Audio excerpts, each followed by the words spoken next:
attendre qu'il y ait un petit peu de monde. Hop, voilà. Bon, bonjour, c'est Jamel Bouaban. Bienvenue sur le Media Live. Donc, je suis actuellement en compagnie de Morad El Attab. On va attendre qu'il y ait un petit peu de monde. Lui et de Nadia. Après, je présente. Donc voilà, on commence à avoir des gens qui commencent à arriver. Donc on va faire la présentation. Donc actuellement je suis avec Morad El Attab, géopoliticien. Donc on va attendre encore un petit peu. Ça monte. Donc c'est sur un sujet dont je vais vous parler avec Morad El Attab. Donc voilà, on est déjà à 155 personnes sur le direct, 169. On est pratiquement à 200 sur le direct. Donc je vous inviterai à partager au maximum. Donc on va commencer le direct. Donc c'est Jamel Bouaban pour le Media Live. Bon, bonjour Morad El Attab. Bonjour. Vous êtes écrivain, l'un de vos sujets est la géopolitique. Vous avez été primé pour vos travaux plusieurs fois. Nous avons invité à prendre la parole sur un sujet très important qui concerne l'enfance et une certaine forme de crime dont vous allez nous informer. Mais avant tout, pouvez-vous vous présenter? Bien sûr, je suis né en France, dans le Jura, de parents français. Je suis citoyen français, écrivain, géopolitologue, conseiller en investissement stratégique. Oui. On peut juste parler un tout petit peu plus fort pour que les personnes je répète. Oui, alors. Okay. Pouvez-vous vous présenter?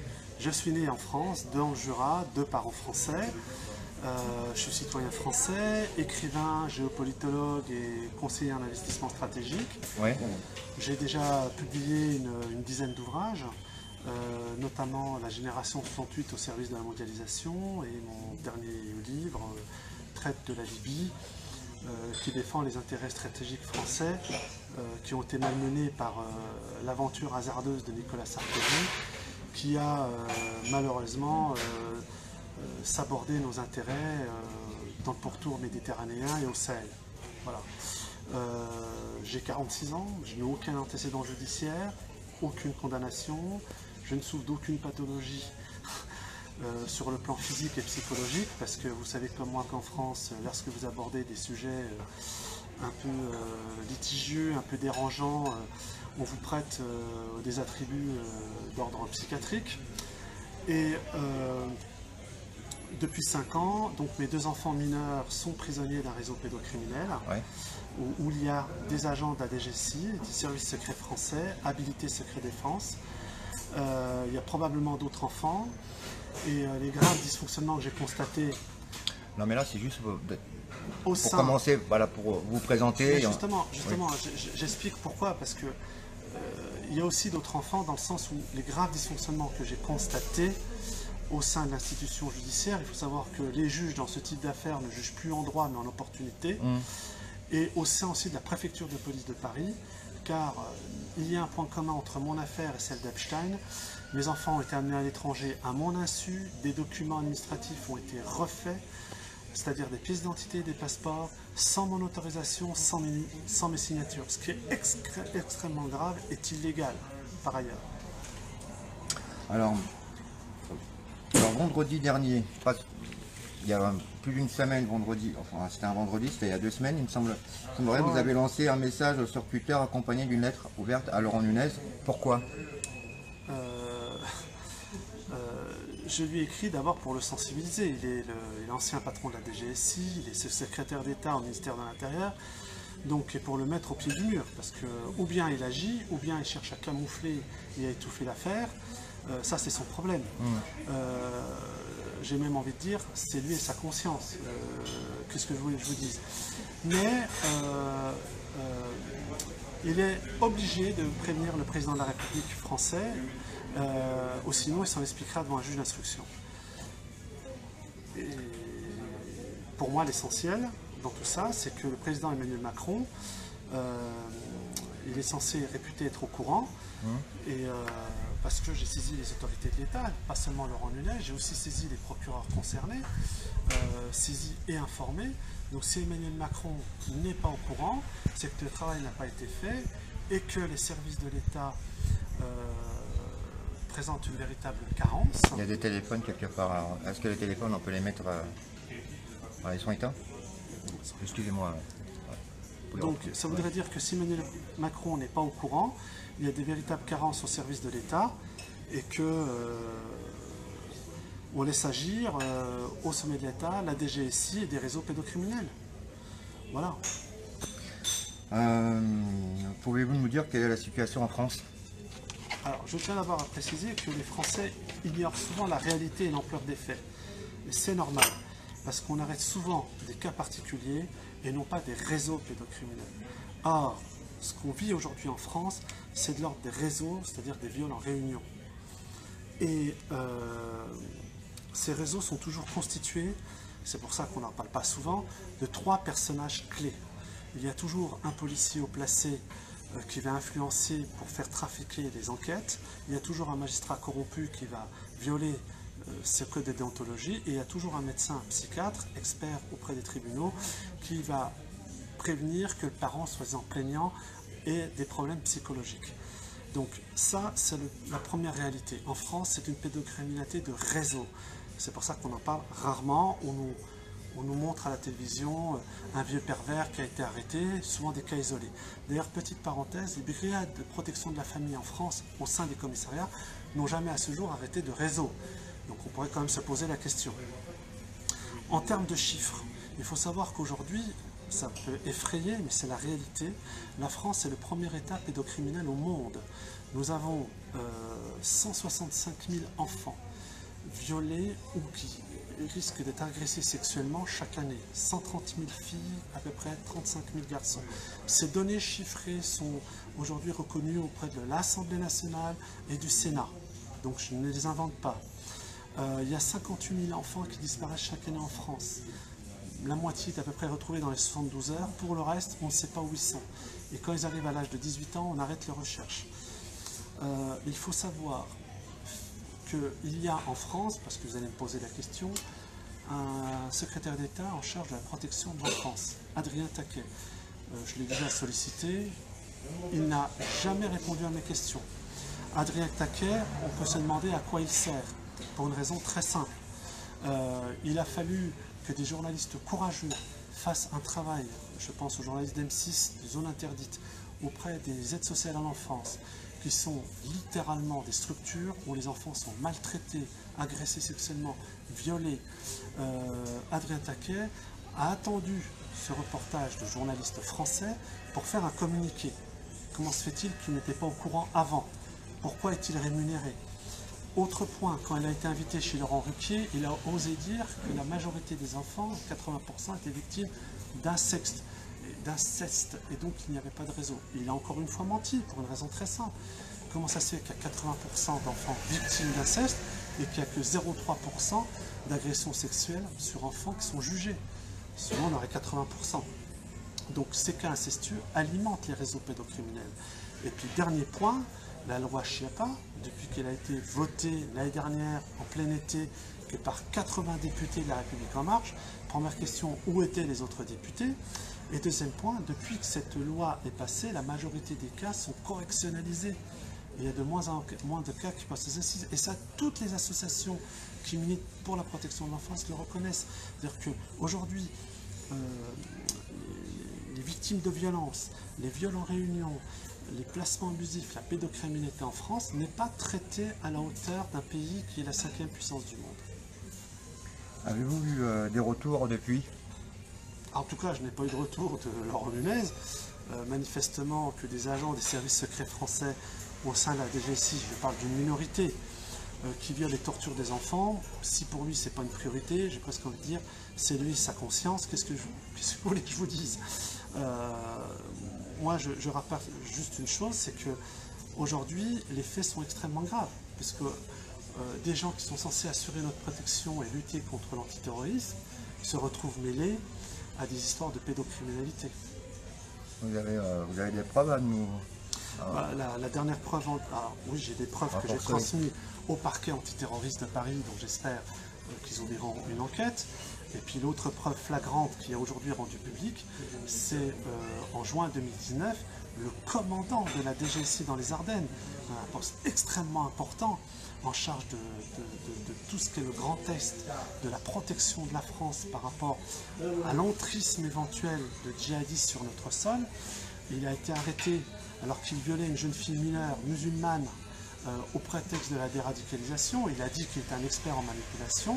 Je pense qu'il est surtout expert en agression sexuelle. Et surtout, dans ses ordinateurs privés et professionnels, on a retrouvé plus de 10 000 images et vidéos pédopornographiques. Manifestement, il alimentait aussi un réseau. Donc aujourd'hui, il est en détention provisoire. Il y a un procureur à Metz qui a fait un remarquable travail. Est-ce qu'on lui permettra d'aller jusqu'au bout? Je ne sais pas. En tout cas, dans le cadre de mon affaire, vu que mes enfants sont prisonniers d'un réseau pédocriminel où il y a des agents de la DGSI, mon avocat, mes conseils demanderont à visionner ces 10 000 vidéos en espérant que mes enfants n'y soient pas et d'autres par ailleurs. Ce combat est difficile. Quelle est la prochaine étape de votre combat? La prochaine étape, c'est bien sûr la mobilisation, une prise de conscience collective, car nos enfants en France sont en danger. Les Français sont pour l'instant endormis, j'ai envie de dire, mais je vais vous dire une chose très simple. Les Français subissent une grave crise économique. De plus en plus, les gens sont appauvris. On le voit avec les manifestations des Gilets jaunes. Mais est-ce que, pour autant, vous pensez que les Français vont accepter que leurs enfants soient en plus violés? Je vous raconte, et je vous dis dans les yeux, les Français vont se réveiller avec une puissance phénoménale pour mettre à bas tous ces réseaux pédocriminels qui s'en prennent à leurs enfants. Trop, c'est trop. Emmanuel Macron est au courant. Dans votre question, qui est somme toute extrêmement pertinente, il y a une chose qui est très importante et que je dois dire. Du fait que je rende publique cette affaire, les réseaux pédocriminels français ont toujours la même méthode pour détruire la parole du parent plaignant. Et j'en sais quelque chose puisque le chef de la politique pénale générale et le substitut général ont tenté de le faire à mon endroit. J'espère qu'ils seront bientôt démissionnaires de leurs fonctions. À chaque fois, ils disent exprès que c'est un conflit familial, pour que les Français ne s'intéressent pas à l'histoire. À chaque fois, ils essaient de retourner l'accusation contre le parent plaignant, ce qui m'est arrivé. D'ailleurs, j'ai porté plainte à Versailles. Il s'avère qu'on a essayé de classer sans suite mon affaire, alors que j'étais accusé d'une grave diffamation. L'enquête de police de Versailles a été falsifiée par la commissaire centrale de Versailles, et la procureure générale, peut-être trompée, a dit qu'une diffamation n'était pas dans un texte pénal. C'est quand même assez inédit. Donc j'ai saisi en recours le procureur général de Versailles, je pense qu'il établira au final la vérité. Et puis troisième point, c'est qu'on essaie toujours de vous prêter une pathologie psychiatrique. Or là, j'ai la preuve que le Conseil national de l'ordre des médecins, qu'on voit aujourd'hui faire la leçon au professeur Raoult et Perron, a permis à ce qu'un document extrêmement important qui était l'aveu du médecin expert psychiatre dans mon affaire, que le docteur Dubec, apologiste du viol, a reconnu que la juge dans mon affaire, Géraldine Charles, je la cite, lui avait téléphoné et il a reconnu qu'elle lui avait fait pression pour orienter son rapport. Bizarrement, son rapport aujourd'hui a disparu. Rapport qui a été rédigé par la conseillère ordinale. Donc les faits sont extrêmement graves. Les réseaux pédocriminels ne reculent devant rien. Il faudra que le Conseil national de l'ordre des médecins s'explique d'abord là-dessus, sur le fait qu'il protège aussi ces réseaux, plutôt que s'en prendre aux professeurs Perron et Raoult. Comment peut-on vous aider pour ceux qui nous écoutent? Alors déjà, il y a un point important. L'homme que vous avez en face de vous, ils n'ont pas hésité à me ficher S. Je suis passé à huis clos, Conseil d'État contre le ministère de l'Intérieur. Le Conseil d'État, bizarrement, m'a empêché de pouvoir avoir accès à mes fiches S. Donc ces pédocriminels déviants de la DGSI avaient écrit un paquet de saloperies sur moi, mais ils n'ont surtout pas répondu aux conclusions de mon avocat. Donc aujourd'hui, j'ai saisi la CEDH pour fichage S illégal. J'irai jusqu'au bout parce que ça permettra à beaucoup de gens et beaucoup d'innocents à ce qu'ils ne puissent plus être fichés S illégalement en France, aussi bien pour des combats sociaux, éducatifs, culturels ou contre la pédocriminalité. Nous avons mis en place aujourd'hui avec un certain nombre d'amis une mobilisation avec une centaine d'amis déjà, mais j'ai dû aussi, en raison de l'affaire de la DGSI dans les Ardennes, où la majorité des enfants, pour le coup, fait rare, parce que d'habitude c'est plutôt des enfants de familles modestes, j'ai employé le mot blanc, même Ouais. si j'aime pas l'exprimer. Là, pour le coup, la DGSI s'en prenait majoritairement à des enfants dont les parents étaient musulmans. Donc ils commencent à violer et à torturer des enfants dont les parents sont turcs, algériens, marocains, tunisiens, sénégalais et maliens. J'ai prévenu les autorités de ce pays, on va tenter de mettre en place une enquête internationale, parce que ce qui se passe en France est très grave. Et aujourd'hui, j'ai mobilisé à peu près 700 000 Français musulmans patriotes, à travers à peu près 200 mosquées, pour nous engager aux côtés de nos frères français, qui n'ont pas oublié leurs racines, j'ai presque envie de dire christiques, pour sauver les enfants de notre patrie française. Voilà. Et obliger M.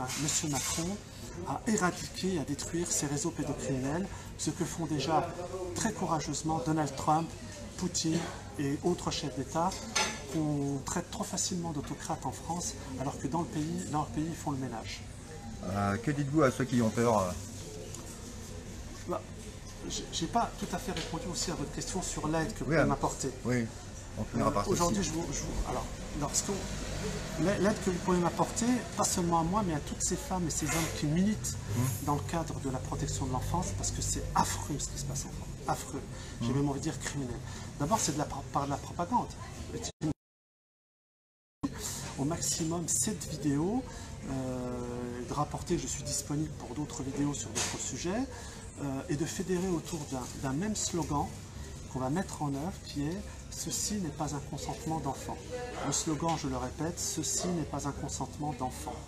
Voilà. C'est Ça va être le fameux hashtag. Le fameux hashtag. Le fameux hashtag.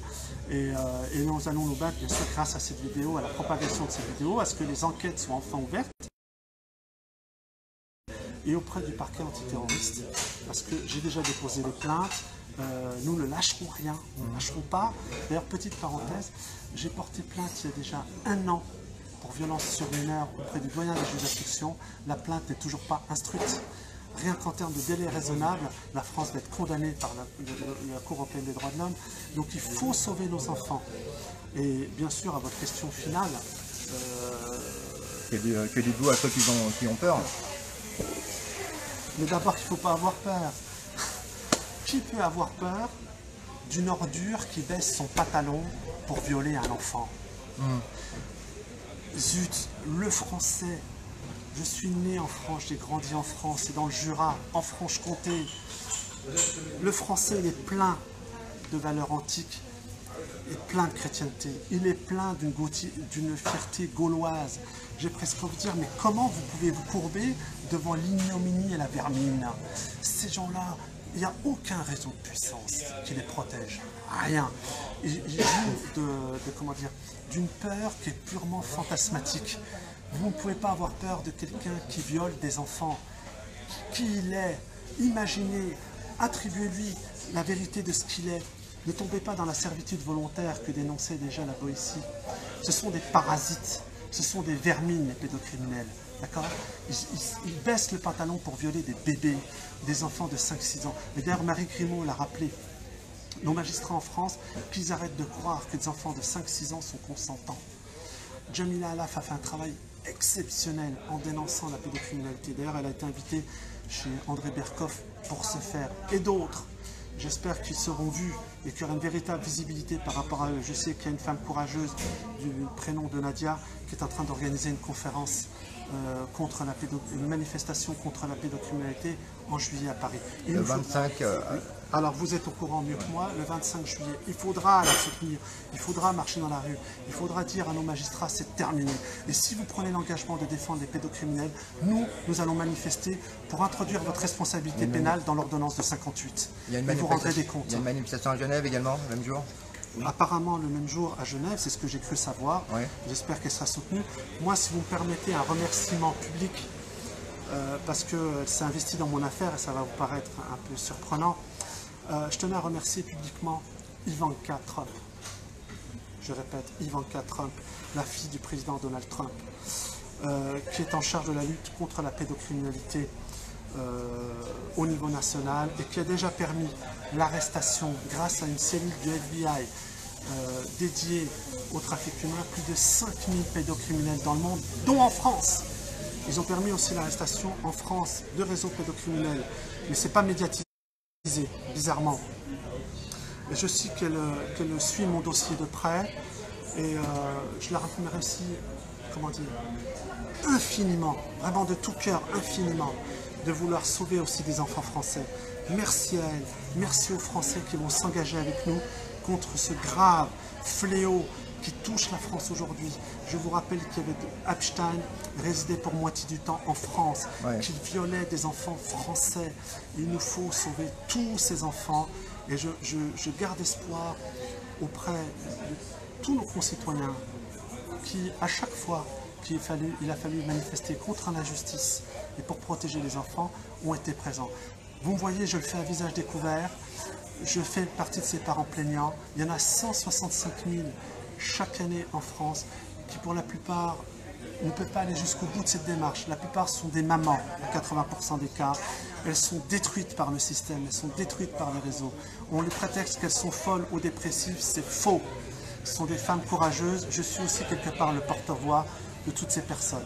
Merci à vous, merci à votre média, et nous allons gagner. Et Emmanuel Macron, je lui envoie un message.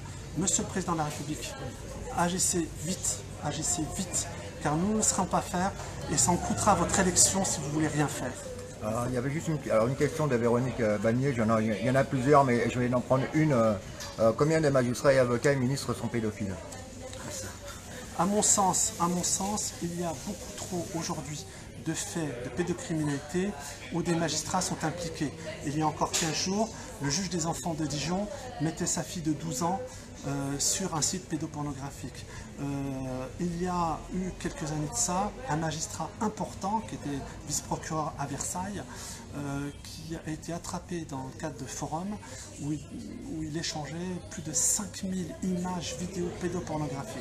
Le malheur, c'est qu'il n'a pris que 8 mois de prison avec sursis et 1000 € d'amende. Je trouve que tout ça va s'arrêter très vite. Aujourd'hui, il y a un mouvement international qui est créé autour de ça. Encore récemment, en Bulgarie, en Turquie, en Allemagne, 30 000 personnes viennent d'être arrêtées. Le seul pays aujourd'hui, bizarrement, qui apparaît comme le repère des pédophiles, d'ailleurs Marie Grimaud avait dit qu'en France, c'était l'Eldorado des pédophiles, c'est la France. Ben, nous allons agir dans ce sens. Je fais partie des parents victimes. Je demande à ce que les instructions soient ouvertes, que la procureure antiterroriste, que le procureur général de Paris ouvre une enquête sur mon affaire. Et je donnerai dans une prochaine vidéo les 5 magistrats mouillés dans mon affaire qui n'ont pas hésité à violer leur code de déontologie pour protéger des corrupteurs de mes enfants et probablement de plusieurs centaines d'autres enfants. Alors, j'ai vu que vous avez ramené quelques documents. Les documents, il a fallu que je fasse pression sur Madame Belloubet, ministre de la Justice, pour qu'enfin elle daigne transmettre à l'autorité judiciaire compétente, en la personne du procureur général près de la Cour d'appel de Paris, ma requête, puisqu'il y avait énormément de blocages. Il faut savoir que le Conseil supérieur de la magistrature refuse d'ouvrir une enquête contre une magistrate littéralement corrompue dans mon affaire, qui n'a pas hésité à plusieurs reprises à violer ce code de déontologie. Et petite parenthèse, qui connaissait l'avocate de la partie adverse juste avant de plaider et qui ne s'est pas récusée. Rien que ça déjà. Là, j'ai l'avis de réception de ma plainte au pénal. Comme vous pouvez le constater, elle a été déposée le 9 juillet 2019. Donc ça fait 1 an que ce n'est toujours pas traité. Pourquoi ce n'est pas traité? Quels sont les pédocriminels déviants au sein de la DGSI qui ont pu faire pression sur la magistrature afin que l'affaire ne soit pas traitée? La dernière en date, c'est l'avis de classement sans suite à Versailles, où la procureure dit que les faits dénoncés pour des faits de diffamation ne sont pas punis par un texte pénal. Il suffit de taper sur Google pour voir qu'une diffamation, c'est une infraction pénale. Là, vous avez ma plainte auprès du procureur général de Paris. Elle fait 7 pages. Il y a le nom de tous les magistrats concernés dans mon affaire. Et là, c'est ma plainte auprès de la procureure antiterroriste de Paris, où effectivement, mon ex-compagne dit apprendre, je l'ai par attestation d'huissier, elle rend public des lieux visés par des attentats terroristes sans que jamais elle ait pu être interrogée. Donc en plus de ça, ces agents de la DGSI mettent en danger nos enfants, puisqu'ils les violent et les torturent, mettent en danger nos concitoyens français parce qu'ils ne font pas leur travail contre l'antiterrorisme, mais mettent aussi en danger nos forces militaires armées, forces sentinelles, puisque manifestement ils savent où il y aurait des attentats, mais ne les empêchent pas. Alors on peut féliciter ces ordures, j'espère que dans un avenir très très proche, Emmanuel Macron va prendre la mesure de ce qui se passe parce qu'il y joue sa future réélection. Je le dis, Emmanuel Macron, vous êtes aujourd'hui notre président de la République. Ou vous agissez et vous faites tomber ce réseau pédocriminel, ou vous ne serez pas réélu. Peut-être même que vous finirez pas votre mandat avant l'heure. Juste une question par rapport à ce que vous dites. Est-ce que vous pensez déjà que par rapport à la peur, plus les gens vont s'emparer de ce sujet et vont le mettre sur la place publique, et plus des personnes comme vous et les victimes seront protégées justement. Et je pense qu'ils jouent là-dessus. Ils font peur, ils font des menaces pour que justement on ne puisse pas vous protéger. Et c'est là où c'est pour ça que je veux faire cette démarche, parce que je pense qu'il est grand temps que tout le monde soit derrière les victimes pour les protéger, pour qu'on ne puisse pas justement vous faire passer soit pour fou ou carrément vous enfermer. Alors, la question est très pertinente. Il y a eu effectivement, j'ai subi 3 tentatives d'effraction, 2 tentatives de vol. Je me suis battu 2 fois à 2 reprises avec des inconnus, donc une fois j'ai filmé la scène quand même. Ça a été classé sans suite. Il y a un vice-procureur dans mon affaire qui s'est amusé à tout classer sans suite, qui est allé jusqu'à empêcher l'exécution d'un procès-verbal de réquisition faite par une procureure en charge de la protection de l'enfance. Imaginez jusqu'où il est allé en empêchant les enfants d'être entendus par des psychiatres. Mais je vais vous dire une chose, la peur, elle a changé de camp. Oui. Elle a complètement changé de camp. Moi aujourd'hui, j'ai fait une lettre ouverte au président de la République, donc il est au courant de tout, les Français sont au courant de mon affaire. Aujourd'hui, ils n'osent même plus venir me menacer et autres. Aujourd'hui, c'est eux qu'on peur. Je vais vous donner la prochaine fois les noms des magistrats. Il faut savoir que le commissariat du 17e arrondissement, la commissaire centrale du 17e arrondissement, Catherine Jourdan, la commissaire centrale du 8e arrondissement et la commissaire centrale de Versailles ont falsifié les enquêtes, je le dis face caméra, et ont bénéficié de l'aide de 2 voyous de l'IGPN, dont j'ai les signatures mais pas les noms. On va les retrouver grâce au juge d'instruction, qui ont validé les falsifications d'enquête. Ils vont tomber, ils vont tous tomber, et on va sauver des milliers d'enfants. Ce n'est que le début. Juste une question. Alors juste une dernière question. Vous mettez beaucoup vous espérez beaucoup, disons en Macron, en M. Macron, mais est-ce que vous ne pensez pas que justement, quand on voit son parcours, quand on voit sa femme Brigitte Macron, qui est effectivement peut-être sa femme, mais à la base, elle était son professeur, ce n'était qu'un étudiant mineur, pensez-vous pas que ça va être peut-être compliqué, puisque indirectement, lui-même, si on regarde bien, a été un peu dans cette situation d'enfant abusé, même s'il a épousé son pédophile. Moi, personnellement, excusez-moi, j'emploie les mots comme ça devrait être. Pour moi, une femme de 40 ans qui détourne un enfant de 14 ans, je suis désolé. Bon, on ne peut pas parler de consentement en plus. Alors attendez, 2 choses. Premièrement, j'interpelle le président de la République, c'est-à-dire la fonction. Il portera un autre nom, je dirai son nom. Bien ça, sûr. c'est une chose. Deuxièmement, dans le cadre de sa vie privée entre lui et sa femme et son épouse, qui est devenue son épouse, il faut savoir que Brigitte Macron, j'ai déjà sollicité 4 fois, donc j'espère qu'elle aura, elle prendra la mesure de la gravité de ce qui se passe en France. Je pense qu'elle a déjà plus ou moins connaissance, et qu'à ce moment-là, on verra. Je demande à être reçu par elle avec des avocats et des représentants de l'association de protection de l'enfance, pas ceux qui ont protégé les salopards de l'affaire Outrou, mais les vraies associations de protection de l'enfance. Et on verra à ce moment-là. Moi, je sais en tout cas une chose, c'est qu'aux États-Unis, ils ont pris la mesure des choses. Melania Trump, la dernière fête de l'indépendance aux États-Unis, elle a porté une robe dessinée par Alexander Green, qui représentait des dessins de victimes d'enfants abusés sexuellement. Donc je pense qu'en France, il y aura une prise de conscience, et que M. Emmanuel Macron, président de la République, parce que je le vise directement, c'est à lui aujourd'hui, parce qu'il possède tous ses pouvoirs, de mettre à mal ces réseaux pédocriminels. De toute façon, il n'aura pas le choix. Dans mon affaire, il y a des gens de la DGSI, il y a des gens qui sont en charge de la protection de la sûreté nationale. Ils se sont mouillés avec des pédocriminels, probablement aussi des magistrats qui les ont aidés dans ce faire. Ils vont tous tomber. Restons sereins et fiers d'être français, d'être animés, et n'ayons peur de personne, car il n'y a aucune peur à avoir. Et tous ensemble, combattre pour la protection de nos enfants. Mais on gagnera tous ensemble. On est bien Le d'accord. combat, il est pour tous les enfants de France. Bon, en tout cas, je vous remercie bon courage. d'avoir été plus ou moins clair sur sur le sujet de la pédocriminalité. C'est moi qui vous remercie. En tout cas, moi, Et de le porter à visage découvert, chose qu'il n'y en a pas beaucoup qui ont le courage, parce qu'on sait toute la répression que vous pouvez subir. Donc, je l'ai subi, mais bientôt eux subiront. félicitations. Je l'ai subi et bientôt eux subiront la radiation à la foudre des Français. Merci Morad à la table. C'est moi qui vous remercie et je remercie vos auditeurs et vos lecteurs et ceux qui visionneront cette vidéo et la diffuseront au plus grand nombre. C'est aussi ça le prix de la protection. Voilà. Merci à vous, c'était Jamel Bouabane pour le Media Live. Donc j'étais en compagnie aussi de Nadia. Voilà, un petit coucou. Et je vous souhaite une très belle journée et je vous dis à très bientôt et je vous remercie à vous toutes et à vous tous pour vos commentaires. Merci à vous. Merci à vous. La conviction qu'il existe une transcendance, oui. Quelque chose qui dépasse,